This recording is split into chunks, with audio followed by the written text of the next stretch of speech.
Go. You guys are getting good at this. We're getting cracked.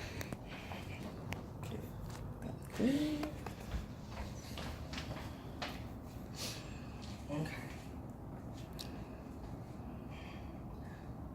When you go to a restaurant, how much do you tip your server? Do you measure the level of customer service? Are they friendly? Did they refill your drinks? Or maybe they were a little too pushy or inattentive? Do you make your decision that way? Or do you worry that you may be viewed as cheap or an unappreciative customer, so you automatically calculate 20% or double the tax? My name is Celeste Ngoko, and I would like to talk to you about why tipping shouldn't be mandatory. I've become an expert on this topic because I've researched it for 3 weeks and have studied in depth why we tip, customer service, and worker compensation. The implications of leaving a less than satisfactory tip can lead you to be seen with disapproval.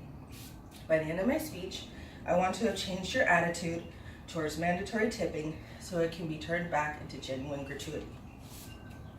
First, I would like to talk about why we tip to begin with.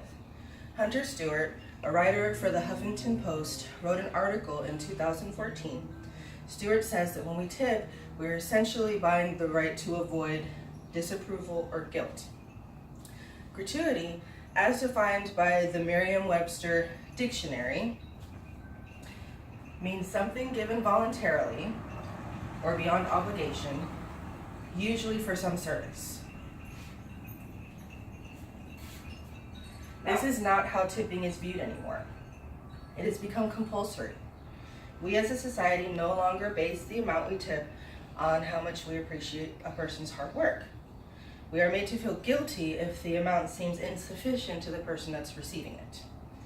Something that was once a nice gesture has been warped into an obligation. Now that I've talked about why we tip, let me tell you about customer service. As a person who works in retail, I understand the dynamic that customer service has. It puts people in better moods, they smile, and they seem more pleasant.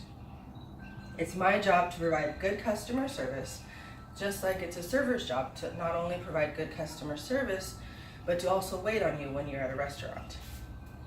Anthropologist George Foster came up with the idea of the social pressure theory.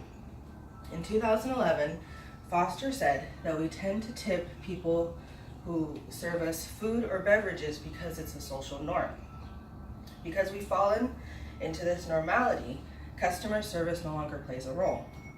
It's a server's job to provide good customer service, but if they fail at that job, then you're still obligated to tip them just because they waited on you. If people disagree with this, then this is another good reason why our attitude and way of thinking about tipping should change. Keeping why we tip and customer service in mind, let me tell you how compensation also plays a huge role in supporting a change. If wages are increased, the servers will not need to rely on their tips to supplement their low pay. Recently here in the state of California, we've begun moving in a more positive direction. The U.S. Department of Labor in 2018 raised their wages for tipped employees to match the state's minimum wage of $11 an hour. This has made a huge difference, but still leaves more room for improvement and could allow for higher pay. It's understandable that because tips have become part of a server's paycheck, that they expect a certain amount and judge customers a little harshly if they feel like you've let them down. If we continue to improve the wages of servers, then tips will no longer be a necessity, but a genuine show of appreciation. In conclusion, people are usually inherently good and have good intentions, so it makes sense that we would want to show genuine appreciation to individuals for their hard work. The next time you go to a restaurant, take a few minutes, notice the hustle and bustle around you, the people running around, sweating, trying to do good work. Or maybe you see a few people who are taking advantage of the fact that they know that a really nice tip is coming their way regardless, so they're just hanging out in no hurry. Whatever you notice, Think about why you would tip your server, their level of customer service, and the compensation that they receive. Based on what I've talked about, do you now see the implications of leaving what could be seen as a less than satisfactory tip that could be met with disapproval without any change? Wouldn't it be nice if the attitude towards mandatory tipping was changed so that it could be turned back into genuine gratuity? Think about that the next time you stress over whether to calculate 20% or double the tax. Thank you.